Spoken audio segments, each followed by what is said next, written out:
noches, buenas noches. Estamos en una nueva edición de Política y Deporte, este programa que hemos resuelto llamar así porque hablamos de eso, de deportes y política. Tenemos invitados a gente que hizo las cosas, gente que pasó del deporte a la política, gente que pasó de la política al deporte, gente protagonista, y nosotros queremos conocer sus historias de vida, conocer qué lo impulsó a hacer deporte, qué lo impulsó a dar el paso a la política, en fin, es hablar con los protagonistas y esa es nuestra idea. Hoy tenemos invitado al presidente de la Confederación Paraguaya de Básquetbol, el escribano Carlos María Lubetis, es director de Asuntos Electorales de la Justicia Electoral. Director de Procesos Electorales. Director Muy buenos de días. Procesos. Muy buenos días Buenas para noches. vos. Muchas gracias por la invitación. Muy bien, te agradecemos en primer lugar. Sabemos que estás con múltiples Estamos corriendo. ocupaciones. Ahí en la Justicia Electoral nunca hay paz. No. Yo siempre organizaciones digo que intermedias y tienen una elección. Yo te digo siempre que en la justicia electoral, cuando no tenemos problemas, nosotros creamos el problema. O sea, siempre hay problemas. Sí. En el tema del básquetbol queríamos nosotros empezar a hablar primero de deportes. ¿Cómo no? Es un tema que nos apasiona a todos. Sí. De hecho, nosotros hacemos más bien periodismo deportivo y este es un emprendimiento que estamos iniciando, pero también siempre relacionado con el deporte. Liberteño, pero... Sí, a ¿verdad? full. Nacido, criado y malcriado en el Club Libertad. Ahí del barrio son ustedes. Yo soy del barrio, vivía a media cuadra de la iglesia Las Mercedes. Claro. Mi padre fue 23 años secretario general de la comisión directiva del Club Libertad. Mi papá nos llevó un día a practicar mini básquetbol cuando tenía yo 7 años. Y ahí Esa canchita ahí de Libertad, la primera que estaba, esa fue siempre, ¿verdad? No. Antes hubo otra. Antes hubo otra, en la calle de León, casi acá. Perú. A la Libertad alquiló un predio donde hizo una canchita de mini básquetbol. Liderado por don Juan Zavala Espica, un dirigente que nos acompañó durante años en el mini básquetbol. Y ahí fuimos a ¿Cuánto practicar. quedaba eso de Libertad? A 2 cuadras. Por la vía cerquita. férrea, 1 cuadra y se entraba a la calle de León. Y bueno, ahí yo adquirí mis 2 grandes pasiones, el Club Libertad y el básquetbol. Y desde aquella oportunidad, desde que tenía 7 años, jugué en el Club Libertad hasta que tenía 32 años. Y un día, de ser jugador, Pasaste a técnico. pasé a técnico al siguiente partido.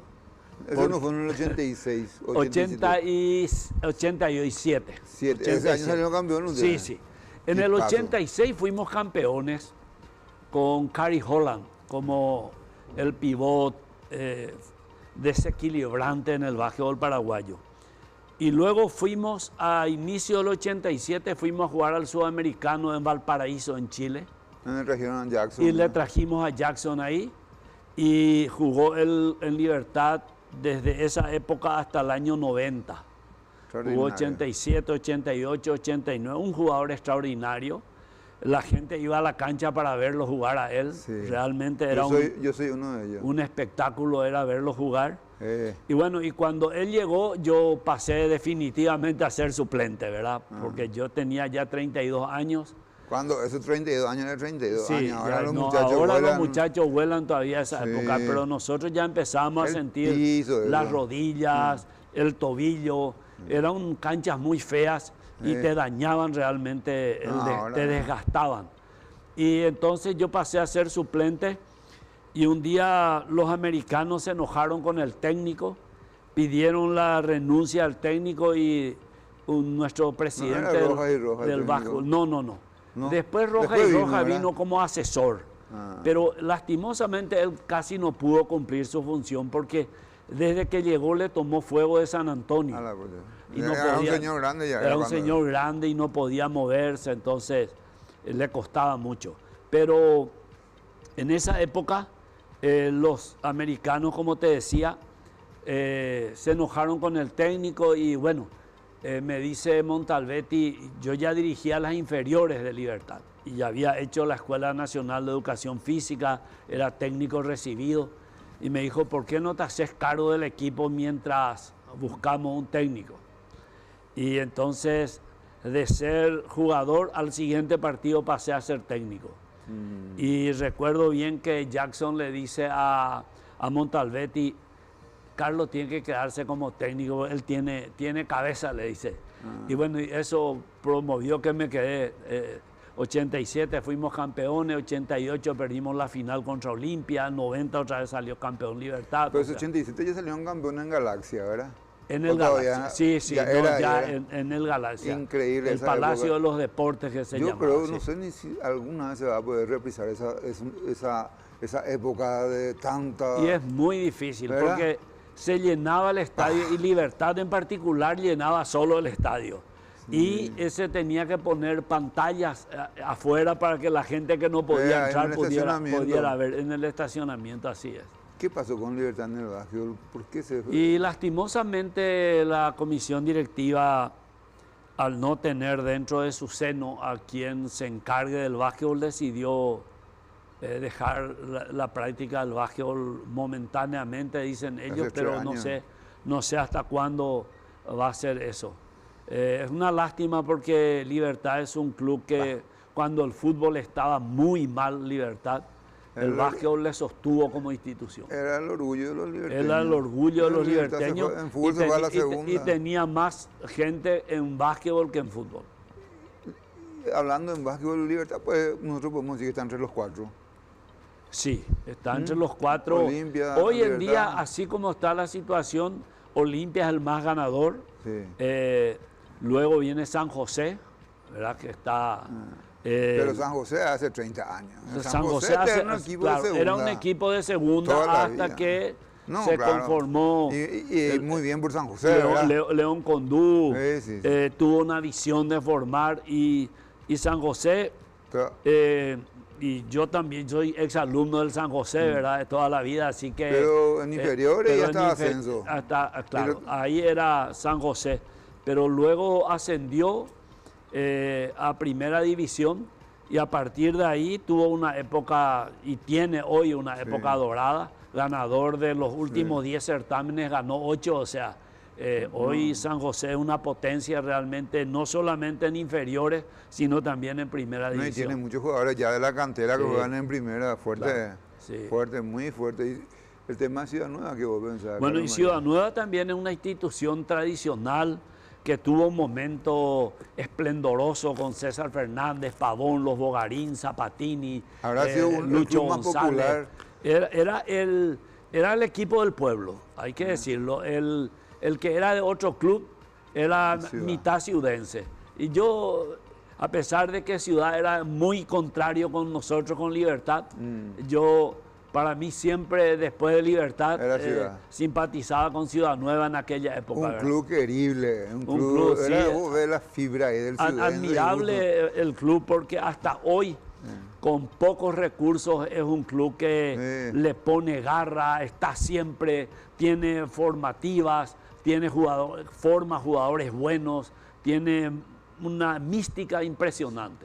En el primer programa que tuvimos hace un poco más de un mes, estuvo invitado Lucho González, figura de Ciudad Nueva, presidente de la República, un personaje del básquetbol. Y me contó que cuando se fue, yo tenía la idea equivocada de que él era originario de Ciudad Nueva, ¿verdad? No. Cerro, pues dice que se fue Rowing, jugó un año en Rowing. Sí, me contó porque se fue y se casó ahí con la hija de Varela. Exactamente. Y después se fue a Ciudad Nueva y le llamó la atención lo siguiente, que la gente del ciudad, la gente del básquetbol, era ciudadense, por supuesto, pero su segundo club era Olimpia, todos eran muchísimos olimpistas. Entonces yo soy cerrista, yo pensé que iban a encontrar ahí gente, pero era la mayoría, pero cuando llegaba el día del básquetbol, eran... No, ahí se sacaban su remera Olimpia, su corazoncito Olimpia allá, 100 el ciudense es ahí era prioritariamente ciudense, no hay club de otro club de fútbol que pueda incidir en su comportamiento. Y también le comenté al presidente una anécdota que me contó don César Fernández, cuando él era la estrella de Ciudad Nueva. Osvaldo le quiso llevar a la Olimpia. Sí. Se fue y le habló y le dijo, va, una casa, un auto, sueldo, NBA lento iba a ser para esa época. Y se fue y él más o menos le aceptó a Osvaldo, pero dame nada, presidente, no, jugador, era todavía Osvaldo, técnico ya era. Le dijo, dame esta noche y voy a resolver. Y se fue a su casa y le dijo a su mamá, esto me da Osvaldo, casa, un auto, sueldo, cambiar nuestra vida. Él dijo, bueno, si vos vas a irte a jugar a la Olimpia, te vas a mudar, acá no vas a vivir, le digo. Te van a echar, nos van a echar, yo también me voy a tener que ir atrás de vos. Así que... Los ciudadenses son... ¿Verdad? Tienen mucha mística, y hasta ahora es así. No están yo lamento que no esté fuerte, pero yo también entiendo que son otros tiempos. Le falta dirigencia, que los dirigentes antiguos se acerquen. Eso es lo que se necesita. No están para muy grandes. ¿No? Puede ser, pero por lo menos sus descendientes. Yo por ejemplo, dirigí Ciudad Nueva. ¿Verdad? Fui técnico de Ciudad Nueva cuando Marcelo Recanate era presidente, que fue presidente del Olimpia, fue presidente del Ciudad Nueva. Marcelo puso el parqué de Ciudad Nueva, me parece. No, creo que con la presidencia de César Fernández se hizo el parquet. Se hizo el parquet con la ayuda de la Confederación de Básquetbol, de la Secretaría de Deportes. César Fernández fue un gran articulador en ese sentido, movilizó. Y su figura es convidante, ¿verdad? O sea, ¿quién no le quiere ayudar a un ídolo como él? Entonces, él creo que logró ese parquet para Ciudad Nueva. César Fernández fue uno de los mejores que viste. Sí, yo tengo un ranking de jugadores importante, ¿verdad? No precisamente en el mismo orden, pero tuve la suerte de compartir con César en las selecciones nacionales. Pero él es más grande que vos. Mayor que yo. Cuando César se estaba retirando, yo estaba entrando a la selección.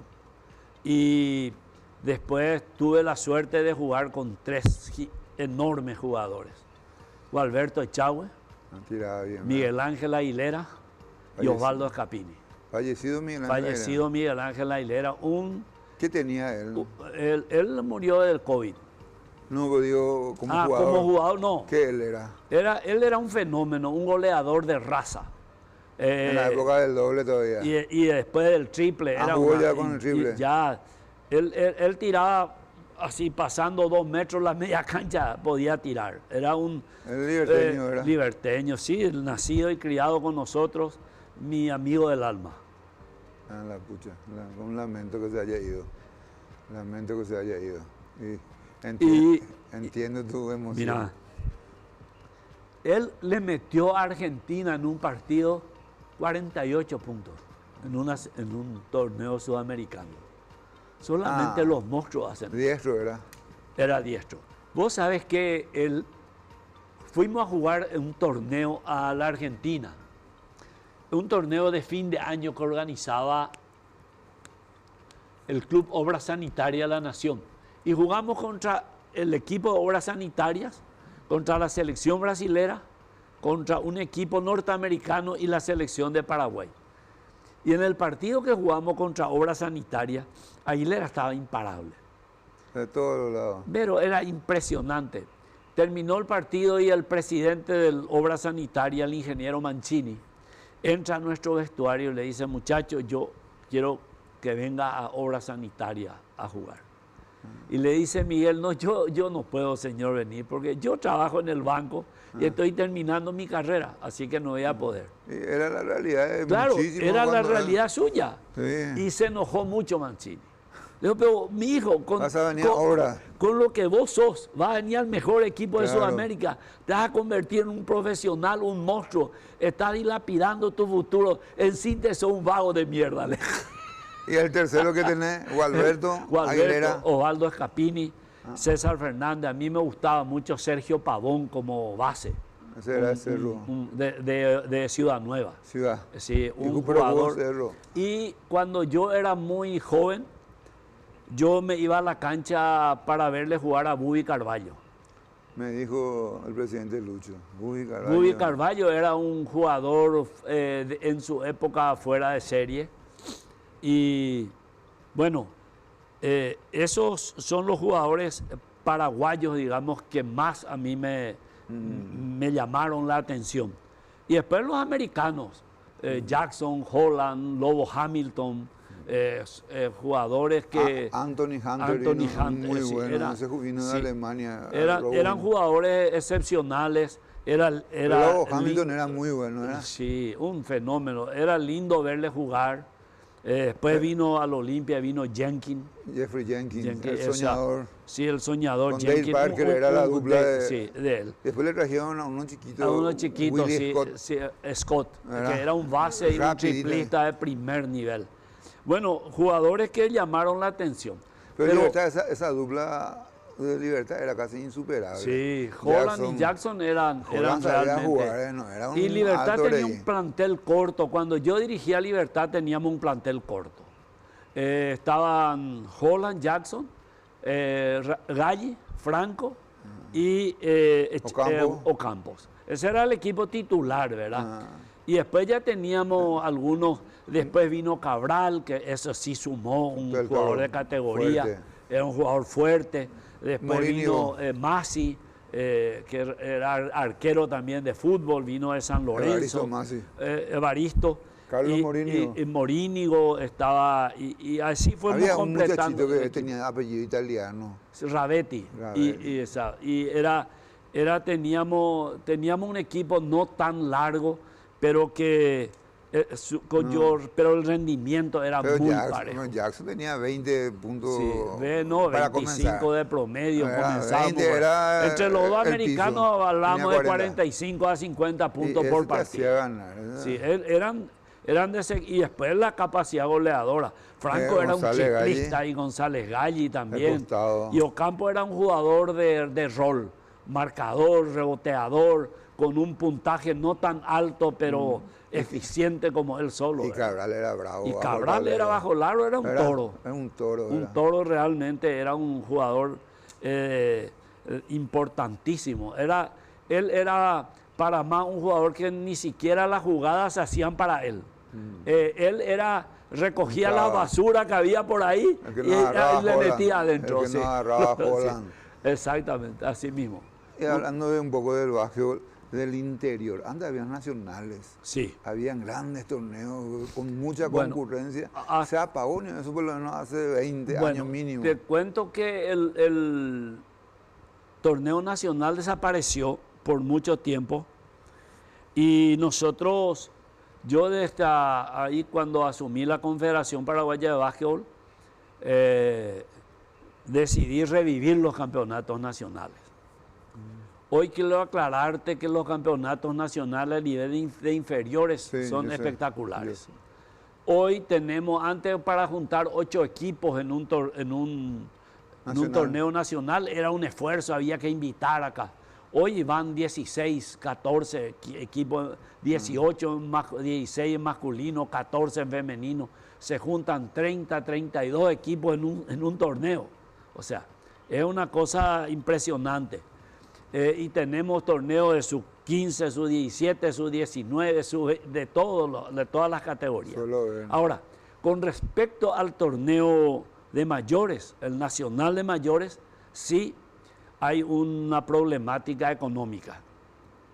Por eso nosotros en los últimos años organizamos los torneos nacionales en Asunción, a costa y riesgo de la Confederación Paraguaya de Básquetbol. Hicimos en el Comité Olímpico con estadio excelente, le dimos alojamiento a las delegaciones a costa de la Confederación. Los equipos solamente pagaban un mínimo de gastos por la alimentación que le damos en el Comité Olímpico y eso era todo su costo. Y resultaron muy buenos campeonatos. El primero ganó Pilar, el segundo ganó Colonias Unidas, que es una potencia emergente del básquetbol paraguayo. Y el año pasado no pudimos hacerlo justamente porque en la época en que se hacen los torneos nacionales, que es en el interregnum entre el campeonato apertura y el campeonato clausura, justo el Comité Olímpico tenía estos eventos internacionales panamericanos Junior. Entonces no pudimos hacer. Y este año estamos ya organizando porque las federaciones quieren recuperar la fecha habitual de los torneos, que es el mes de febrero. En febrero se quiere. Claro, quieren hacer en febrero porque en julio generalmente hace mucho frío, sí. Llueve, entonces hay una problemática ahí y los jugadores tienen poco tiempo para entrenar con su equipo porque están jugando las finales con los equipos de primera. Sí. Entonces, haciendo en febrero, ellos tienen ya a mediados de diciembre, los jugadores quedan libres de sus clubes acá en Asunción, van a sus ciudades y pueden practicar un mes y medio para jugar en mediados de febrero el campeonato nacional. ¿Y cuál es el requisito para que, por ejemplo, pueda jugar un muchacho, un jugador de Ciudad Nueva, capitalino, nació y vivió acá, le puede llevar, por ejemplo, de refuerzo a Mambay, por ejemplo? No, ahora mismo no. El torneo nacional está exclusivamente habilitando a jugadores nativos del lugar o primer fichaje en el lugar. Como el caso de los pilarenses. O que haya llevado su pase definitivo a esa federación con lo menos 6 meses de anticipación. Entonces se podría más o menos. Podría, pero tendría que dejar de jugar prácticamente el torneo acá. Claro, no. Entonces es más complicado. Pero yo creo que vamos a coincidir que le va a dar más nivel al Nacional. Claro, le va... A lo mejor también una cuestión de que no formás tampoco tus jugadores, ¿verdad? Claro, ¿sabes qué pasa? Las federaciones sostienen que eso atenta contra posibilidades de más jugadores nativos. Sí, claro, y por otro lado, también hay otros inconvenientes, que si se puede hacer refuerzos, solo el que tenga más plata va a tener posibilidades de ganar los torneos, ¿verdad? Entonces, en ese sentido... Y no se puede clasear. Claro, es que ellos protegen su torneo y dicen, bueno, el que quiere jugar está el Campeonato Nacional de Clubes en Asunción, puede jugar por los clubes en Pilar, con refuerzo y todo eso, pero el nacional de federaciones es para nativos de la ciudad. Hablando de Pilar, ¿por qué Pilar no está en el ruido grande del básquetbol? Cada media cuadra hay canchita de básquetbol, lanzando en la plaza, en el club. Pilar y Encarnación son las dos grandes y no están ellos, potencias del básquetbol tradicional de Paraguay. Lastimosamente todavía no se animan a jugar la Liga Nacional. Y es una cuestión económica, que yo creo que con un poco de esfuerzo lo pueden lograr. Porque yo no puedo creer que Encarnación no pueda encontrar auspicio para un torneo nacional. Porque ahí los estadios se llenan, van a tener buenas recaudaciones. Ahora con la televisación, con el contrato que firmamos para la televisación del partido, también van a tener una ayuda económica para los traslados, para el arbitraje, todas esas cosas que ya van a salvar. O sea que está en manos de ellos decidir a esa participación, porque yo digo que la verdadera Liga Nacional de Paraguay se va a jugar cuando Encarnación y Pilar entren al ruedo. Ya tenés Colonia, ya tenés a Mambay. Ya tenés Colonia, tenemos a Mambay, tenemos ahí en Mingaguazú un equipo. O sea, ahí nos faltan dos potencias que son Encarnación y Pilar. El tema comunero, ¿qué podemos decir, presidente? Y bueno, estamos en intensas gestiones. Gracias a Dios, creo que estamos en la única etapa en la que le pudimos convencer a varios de los concejales municipales, primero de la justicia del hecho. Claro. Porque imagínate, hace añares el municipio no cumple una sentencia de la Corte Suprema de Justicia que le ordena resarcirnos por el comunero. Y están haciendo ¿cómo te voy a decir? Inocua la sentencia de la Corte. Y eso es grave, Sí, es grave. muy grave. En este Estado de Derecho es muy grave. Por otro lado, la importancia que tiene el comunero. El comunero forma parte del acervo folclórico del básquetbol paraguayo. Es una reliquia. Ahí se jugaron los primeros sudamericanos, los primeros campeonatos de básquetbol, de fútbol de salón. Allí se fundó el Comité Olímpico. Pascualito ganó campeonatos sudamericanos. Ahí se formó el Comité Olímpico Paraguayo. Es realmente no solo pertenece en propiedad, es de la Confederación Paraguaya de Básquetbol, pero en realidad es del pueblo paraguayo. ¿Y cuál sería la negociación?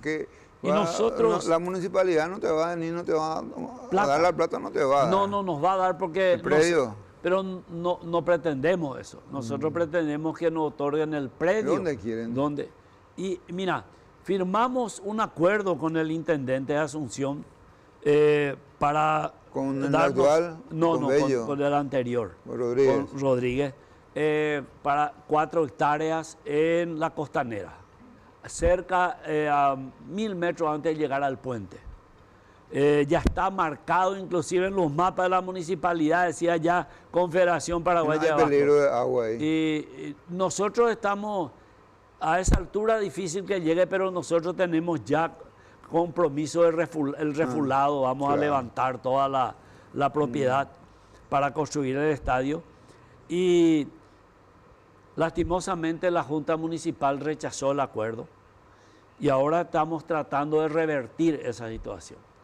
Y tenemos ya el apoyo de varios concejales y estamos esperando que, a ver si en este periodo ya podamos firmar el acuerdo, o de lo contrario tenemos la esperanza de que el próximo intendente y la próxima junta sí tome real conciencia y le resarza a la Confederación Paraguaya de Básquetbol el Estadio Comunero. Vos no te imaginas la plata que la Confederación Paraguaya perdió en estos 40 años. Alquiler de canchas. Nosotros no teníamos dónde entrenar las selecciones. Teníamos que alquilar canchas. 240 mil guaraníes por hora de práctica en los clubes. Y hoy, por ejemplo, ¿cómo haríamos? Tenemos 7 selecciones entrenando. Y gracias a que el Comité Olímpico nos cedió el estadio urbano que está a cargo de la Confederación y disponemos de él, nuestras 7 selecciones pueden practicar con costo cero. Ah, qué bueno, porque... Pero incalculable realmente lo que perdió y alquiler, lucro cesante. Mira, si vamos a hablar de lucro cesante, sería, vos sabés, alquiler, 40 años de alquilar propiedades para la oficina. Yo tenía mucha esperanza cuando Riera fue intendente. De depósito. Gente del deporte. De todo. Mira, es impresionante la cantidad de dinero y de posibilidades deportivas que perdimos. Mira, comenzamos hace 1 año y medio un proceso que yo inicié con la seguridad de que quienes iban a ver el fruto eran los futuros presidentes de la Confederación. Porque el básquetbol es un proceso largo. Pero gracias a Dios, en 1 año y medio obtuvimos 4 medallas. ¿Verdad? Increíble. Tuvimos la medalla de bronce de los Panamericanos juveniles, ganándole nada menos que a Brasil, a Argentina y a Canadá. Impensable. Impensable para nosotros. Sí. Obtuvimos la medalla, de bronce al 3er lugar en el Sudamericano Femenino Sub-17 que se jugó el año pasado, nada menos que ganándole a Brasil, una potencia mundial del básquetbol femenino. Sí. Y hoy las chicas están, en este momento, están en México para jugar el Panamericano. Sub-17, Sub-18 ya ahora. 18. El equipo de Sub-17 juega ahora Sub-18, ¿verdad? El Panamericano. Ganamos la medalla de plata en Panamá en el Sudamericano, ganándole a Colombia, a Venezuela, a Argentina y Brasil. Ahora, no.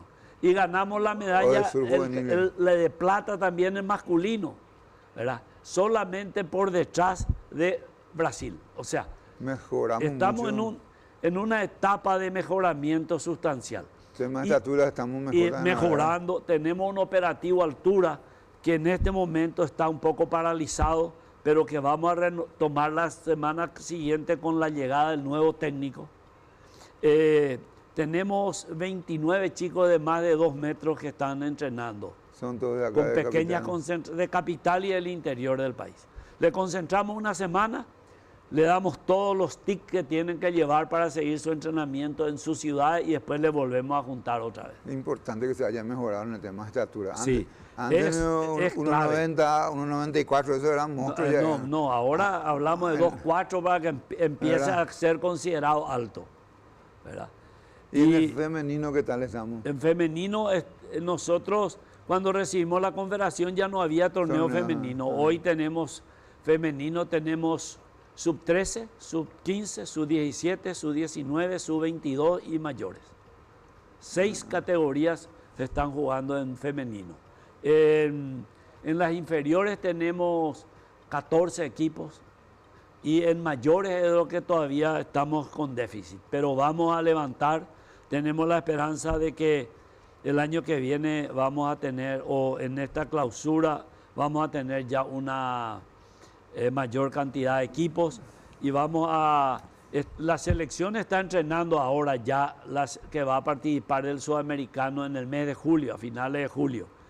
Y hoy nuestras selecciones, para darte un ejemplo, las selecciones sub-15 que van a jugar los sudamericanos en octubre y noviembre, empezaron a practicar en noviembre del año pasado. Antes era 15 días. 20 días antes. Porque no había recursos para los técnicos. Hoy la Confederación Paraguaya de Básquetbol tiene un técnico argentino, Hitchcock, exclusivo para la selección. 4 técnicos asistentes, 2 preparadores físicos, 2 masajistas y 2 utileros en forma contratada por la justicia electoral, por la Confederación Paraguaya de Básquetbol. O sea, tenemos un presupuesto superior a 70 millones de guaraníes mensuales en cuerpo técnico. Qué bien. Tenemos la cancha propia, instalamos una lavandería porque le damos todos los días la ropa de práctica a los jugadores. O sea, el tratamiento que hoy reciben nuestras jugadoras que de las selecciones tienen becas para poder practicar en forma más profesional. O sea, cambió el mundo. Cuando yo jugaba en la selección, llevábamos 2 equipos de short y camiseta y al volver teníamos que devolver. Y con ese recibo de devolución podíamos jugar en nuestros clubes, pues. O sea, imagínate, hoy llevan equipo de partido, equipo de práctica, buzos, equipo de calle, equipo para calentamiento. O sea, van con preparador físico, con kinesiólogo, todo. O sea, hoy es otro mundo. La selección tiene otro nivel. ¿Qué opinas del 3x3? A mí me gusta mucho. Espectacular. Vos sabés que le encanta a la gente por el ritmo que claro tiene. Que sí. Tiene una dinámica impresionante. Eso es muy bueno. Y vos sabés que las chicas por lo menos no, y los varones también. Mira, te cuento que yo me hago responsable de haber iniciado tarde el proceso del 3x3 en Paraguay. Porque cuando llegó el 3x3 dije, ¿por qué este disparate meten ahí? No, ¿verdad? Pero antes, hace 30, 40 años ya jugábamos Jimmy todos los días, ¿verdad? Pero yo no dimensioné hasta que los resultados nos fueron demostrando que es un deporte y al ser olímpico ya adquiere un interés superlativo. Y hoy la Confederación Paraguaya de Básquetbol tiene el apoyo del Comité Olímpico Paraguayo y la Confederación va a aportar para la preparación del 3x3 de este año $50.000. Importante. Sí. Y la parte económica de la Confederación no puedo dejar de pasar.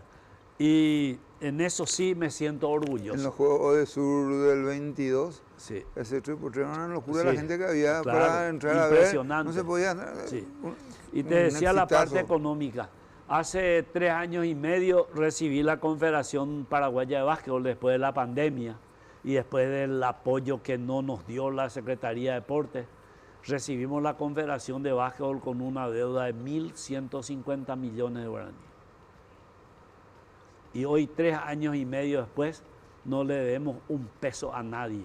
Qué bueno. Y tenemos en caja más de 200 millones de guaraníes. Parece poco, pero lo que cuesta tener ese dinero. No, y aparte tenemos $60.000 para promocionar el básquetbol, $50.000 para el 3x3 y $100.000 para los clubes que participan de la Liga Nacional. ¿Y este nuevo acuerdo con la televisación? Con la televisación nos dio toda esa posibilidad de repartir ese dinero. Se mejoró en la cuestión económica, ¿verdad? Sí, nosotros... Pero en la visibilidad me parece que no tanto, ¿eh? Bueno, estábamos en un canal tiene de deportes. Tiene todavía su costo. Esto, ¿por qué? Porque esto se va a dar por canal de aire. Lo que pasa es que se está en este momento, la empresa que tiene la televisación compró un canal de aire y está en la tramitación de la entrega. Pero el torneo clausura ya vamos a transmitir por canal de aire. Ah, qué bueno. Pues esa época dorada que decía 86, 87, 80, hasta el 90, 91, que el canal 13 transmitía. Sí. Y era el canal ahora, más si fuerte, Dios quiere, va a volver a transmitir. Televisión de aire. Sí. Y antes era otra cosa. En los bares había tele. Sí. Todo el mundo viendo básquetbol. Sí, sí. Una cosa que nunca pasó y que es. nunca más pasó.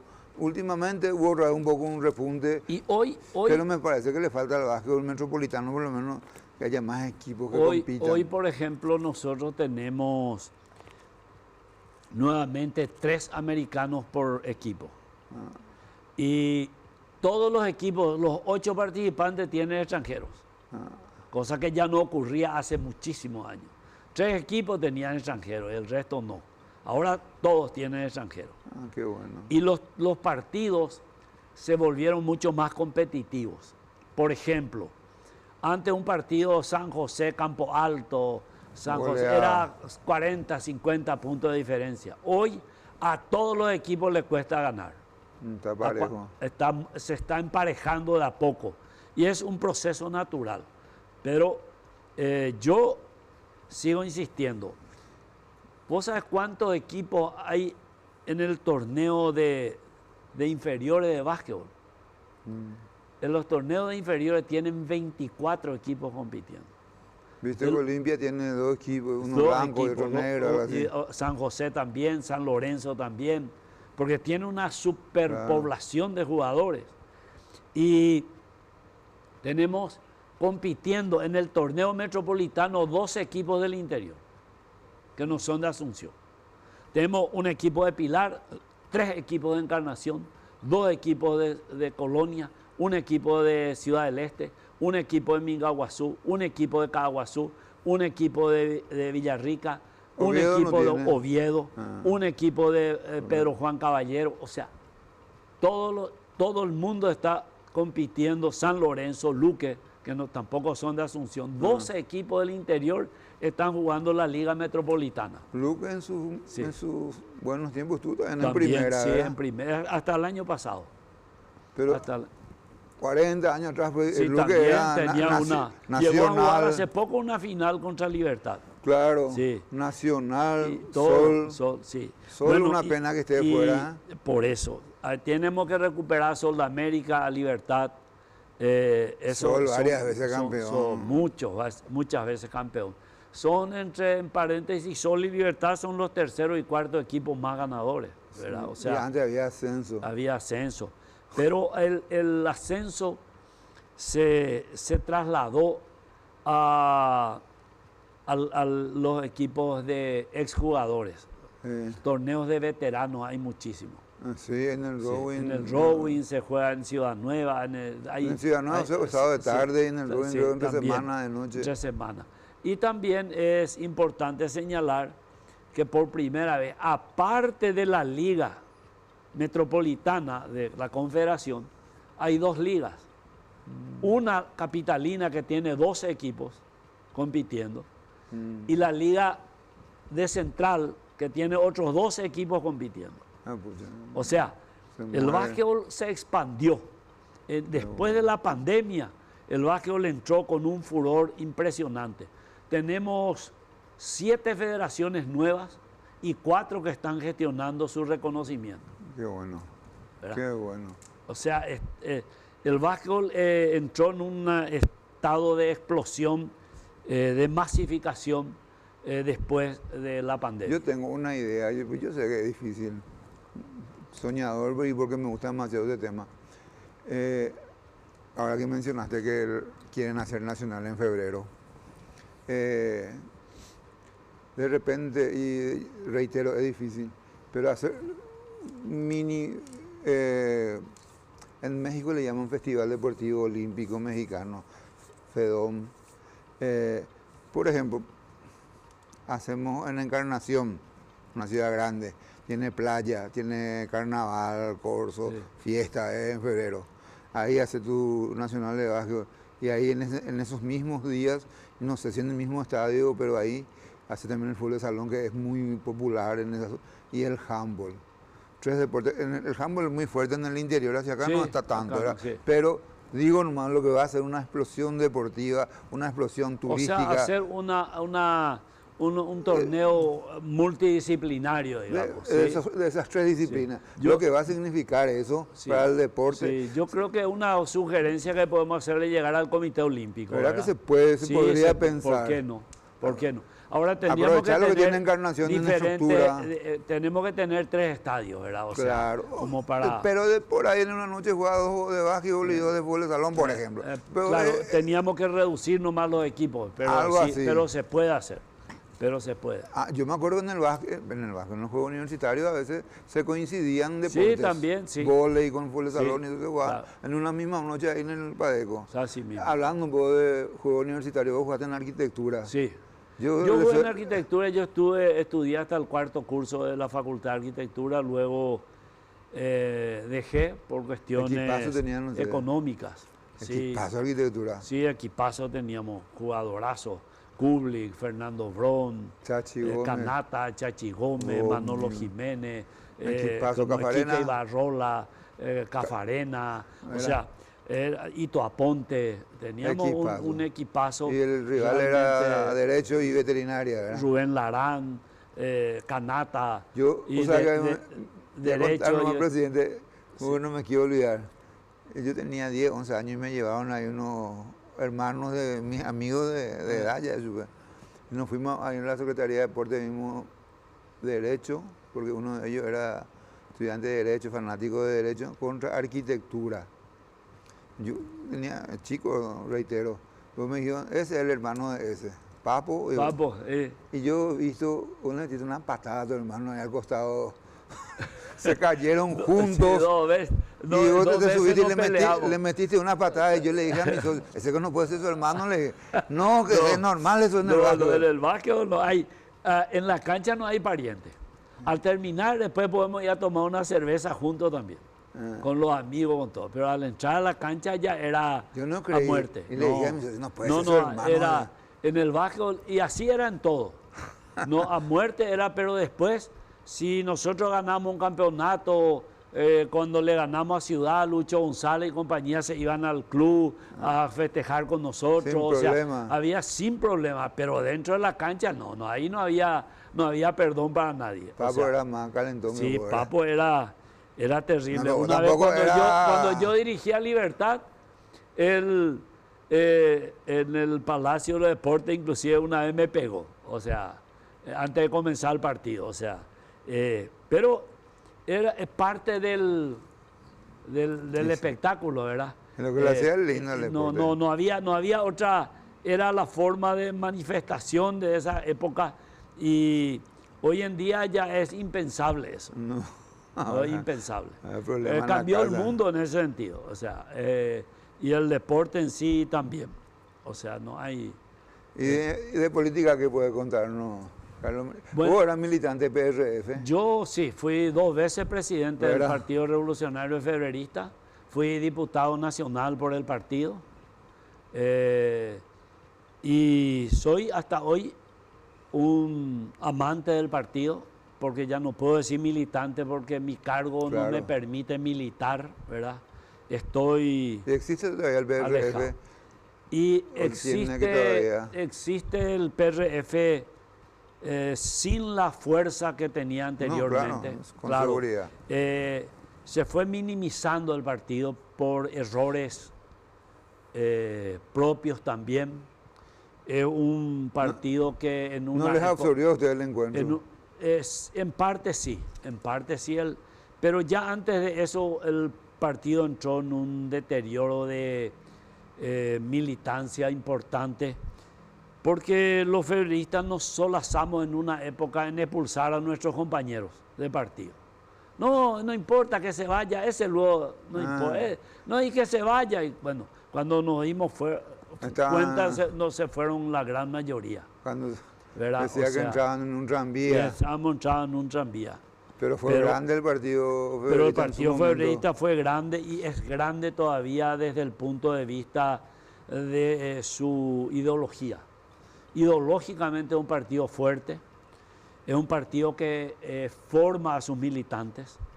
Y tienen juventud. Los militantes del partido febrerista están preparados para una contienda electoral. No tiene masas, ¿verdad? Pero es un partido de cuadros directamente. Y nosotros tenemos la esperanza de que con el nombre de Partido Febrerista o con otro nombre, nuestras ideas sean las que predominen en la manera de conducir el Estado. Porque eso es un partido. Yo cuando a mí me dicen los partidos no tienen ideología, a mí me repele. Porque ¿qué es un partido sin ideología? Es una asociación de interesados en ocupar cargos públicos, de cualquier manera. Porque para mí un partido político es unas personas que se unen en base a una convicción común de cómo se debe gobernar el Estado. Y luego, como segunda parte, trabajar para que la mayor cantidad de personas se adhiera a esa idea. Y por último, que sea capaz de formar a sus militantes para conducir el Estado conforme a esa ideología. Y si eso no hay, para mí no es un partido, es un club de aspirantes a cargos públicos. Agencia de empleo. Agencia de empleo. ¿Verdad? ¿Y qué le falta al país para volver? ¿Tiene, por ejemplo, no sé cómo se llama? ¿Afiliados? No.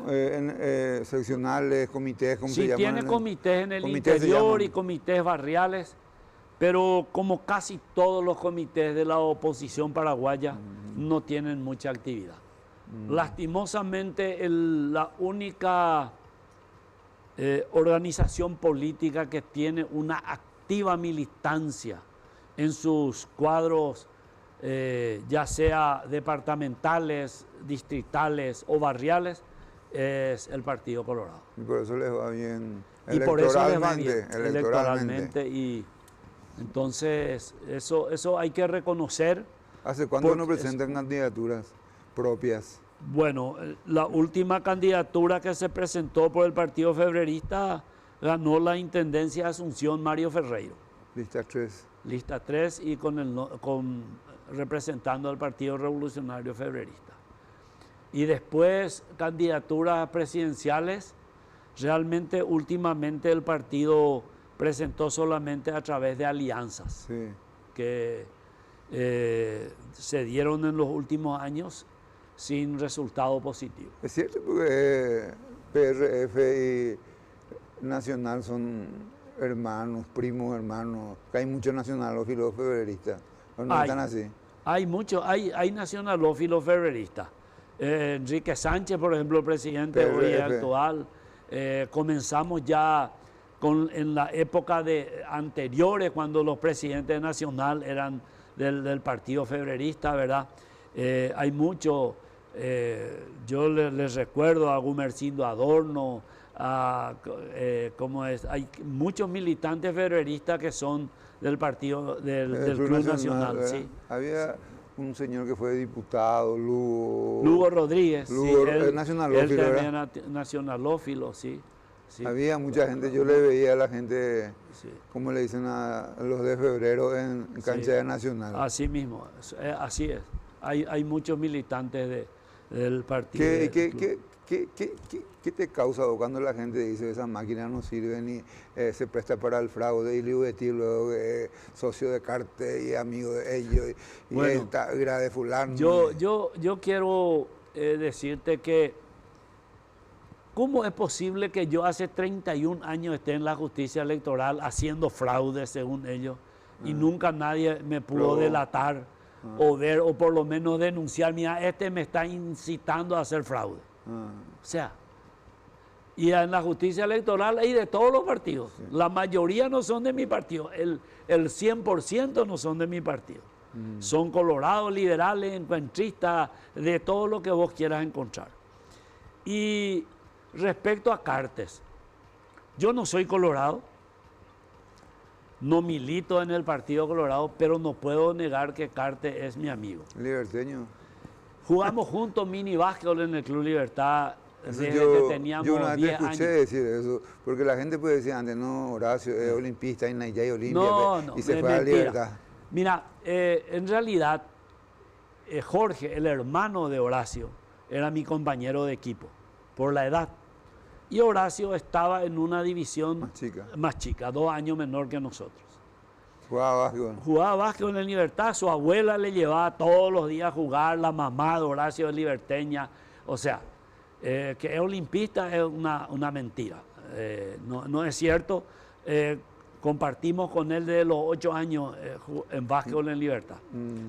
Con el tiempo nos fuimos separando, ¿verdad? Porque tenía sus actividades, nos perdimos de vista, pero a partir de que él un día me manifestó su interés de venir a Libertad, de entrar, y eso tengo que decirlo, cuando yo ayudaba a la gente de Libertad en básquetbol, Horacio apoyaba ya económicamente al básquetbol de Libertad. Pero desde el año 2000 en adelante, 2001 que él vino al club, sí nos volvimos a relacionar frecuentemente y tengo hacia él un aprecio que no puedo negar. O sea, claro, tu amigo, chico. ¿Qué puedo decirle? Y aparte, como liberteño, tenés que querer lo que hizo por el Libertad. Todo lo que hizo por el Club Libertad, fue el mejor presidente de la historia del Club Libertad. Eso te iba a también preguntar. ¿En algún momento tiene que llamarse ese estadio Horacio Cartes? Vos sabés que a mí no me gusta llamar por los nombres. Él merece que se le lleve su nombre, pero a mí no me gusta cuando los estadios llevan los nombres porque después se van cambiando y es como un capiti diminucio. Primero se llama José Emilio Gorostiaga, después se llama Alfredo Stroessner, después Nicolás Leo, después... O sea, a mí no me gusta eso. Yo creo que los estadios tienen que tener un nombre genérico, permanente y... ¿Y te gusta la Huerta? La Huerta me gusta porque lo que fue ahí antes. Refleja el nacimiento del Club Libertad. Porque hasta ¿Vos viste eso? Cuando yo era pero yo jugaba básquetbol en Libertad y cruzábamos, para entrar al club, cruzábamos la Huerta de los Ochipinti, donde ahora es la cancha auxiliar del Club Libertad. Esa era la huerta de don Domingo Ochipinti y nosotros cruzábamos su huerta para entrar al club. Y los Nuzarelos... Bueno, ellos no fueron nunca del club. No, ¿verdad? No. ¿Y por qué ustedes ligaron de ese mote de Humarelo? No fueron vecinos del club, lo que te quiero decir. Pero eran liberteños.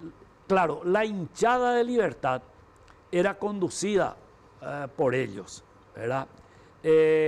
Gumaresi y Nuzarelo eran los jefes de hinchada.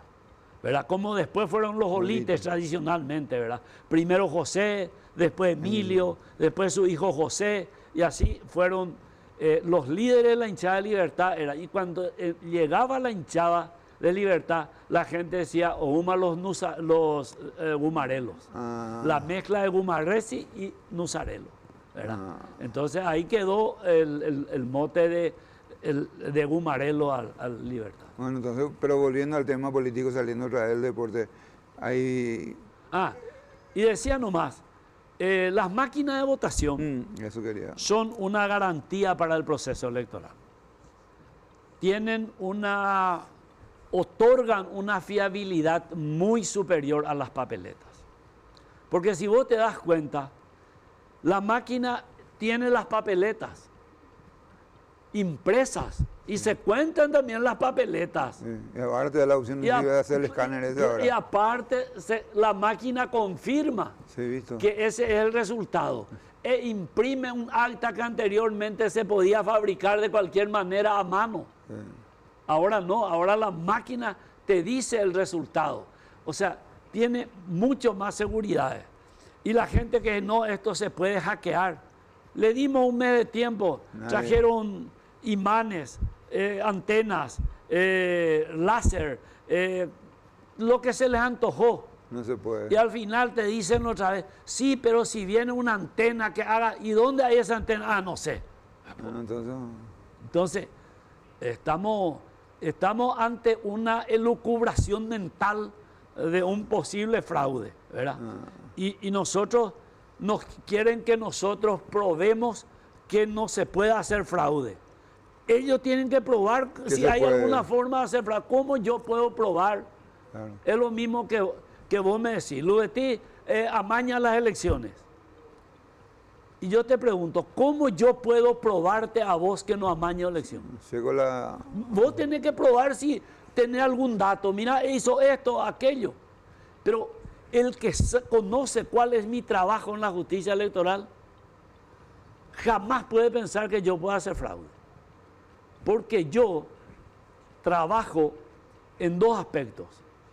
En el control del proceso electoral en sí y en la elaboración de los reglamentos y de los manuales. Y yo te pregunto, ¿en qué reglamento, en qué manual se puede percibir el fraude? Ninguno. Y yo jamás estuve en un local de votación. No te va. ¿Cómo voy a hacer fraude? Jamás pisé un lugar donde se juzgan las elecciones, que está a cargo de los jueces. Nunca pisé, no conozco cómo es adentro de donde se juzga la elección. ¿Cómo puedo hacer fraude? ¿Verdad? Sí. O sea, entonces... vos estás en condiciones de afirmar, pero de poner la mano en el fuego, que es un proceso transparente y confiable. Entonces, ¿cómo yo puedo probar que no soy fraudulento? O sea, entonces, ¿qué te acusa que son acusaciones que surgen de la inventiva. ¿Cuántos años está ahí el que hace la trampa? O sea, más o menos una acusación que no tiene ningún sustento real. Perfecto. Lamentablemente llegó nuestra hora, como se dice en televisión, el tiempo es tirano. Quiero agradecerte, Carlos María, por la presencia. Hablamos lindo, me va a hacer el Bajío da para hablar 3-4 horas también. Sí. Esta cuestión de la justicia electoral, de las urnas, no es tan simpático realmente hablar de esto. No. Pero hay que hablar, y vos sos la persona indicada para contarnos un poco qué es lo que está pasando ahí.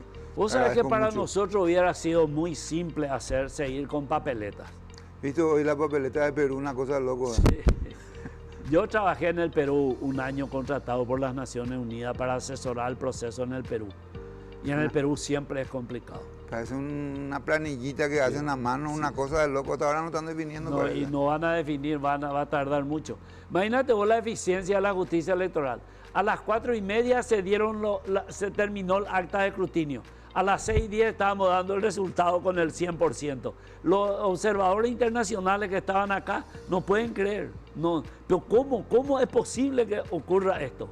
Y todavía en pleno parlamento, senadores senadoras nos dijeron, Paraná, ustedes inventaron el TREP y es una vergüenza cada día hacer más rápido. Dice, es mejor. Muchas gracias. Bueno, gracias a vos. Un gusto. Hasta luego. Ustedes bien. Gracias. Buenas noches, muchas gracias por la presencia una vez más.